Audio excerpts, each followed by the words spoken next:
une nouvelle championne est tombée dans les 12 coups de midi. Présente dans l'émission depuis 7 jours, Elisabeth repart avec la jolie somme de 11 900 €. Découvrez sa réaction après son élimination. Son sourire et sa gaieté ont marqué le plateau des 12 coups de midi. Ce mardi 14 mars, Elisabeth, intronisée maître de midi, après avoir pris la place de celle qui avait fait chuter Florian, est tombée. La Corse, qui a réussi 2 coups de maître et formulé 2 propositions face à l'étoile mystérieuse repart avec la jolie somme de 11 900 € de gain. Mais alors qu'elle ne tenait plus que sur un fil depuis quelques émissions, la jeune femme s'est trompée à 2 reprises dès la manche d'ouverture. Elle a alors décidé de défier Reda, une autre concurrente en duel.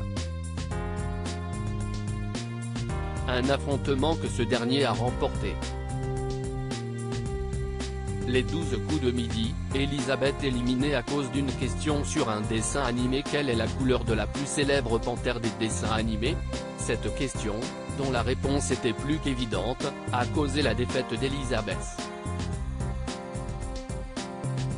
Notre belle panthère repart en Corse, a commenté le présentateur du jeu dans la foulée avant de lui adresser de jolis compliments. La Corse était super bien représentée. C'était super agréable. Loin de perdre le sourire, la jeune femme s'est ensuite fait remarquer en train de faire le ménage de son pupitre et de plier son plaid. « Ne vous occupez pas de moi », a-t-elle déclaré dans un léger rire.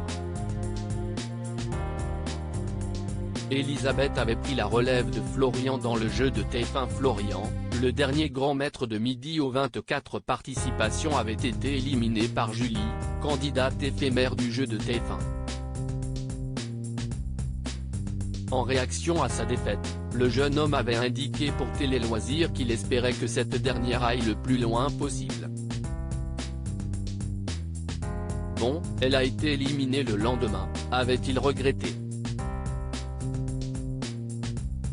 À sa place, c'est donc Elisabeth qui avait récupéré le trophée en forme d'étoile et qui a donc eu la chance d'accompagner Jean-Luc Reichmann pendant une semaine. Le temps pour elle de se présenter 2 fois face à l'étoile mystérieuse et proposer les noms de Michel Sardou et Kate Middleton.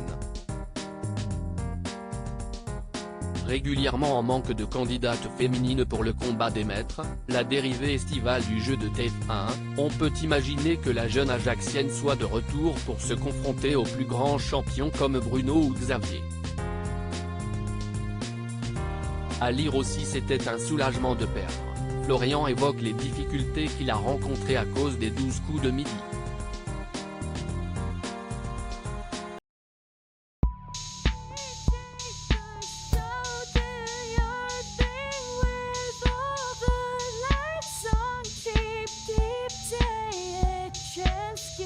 Keep take a chance. You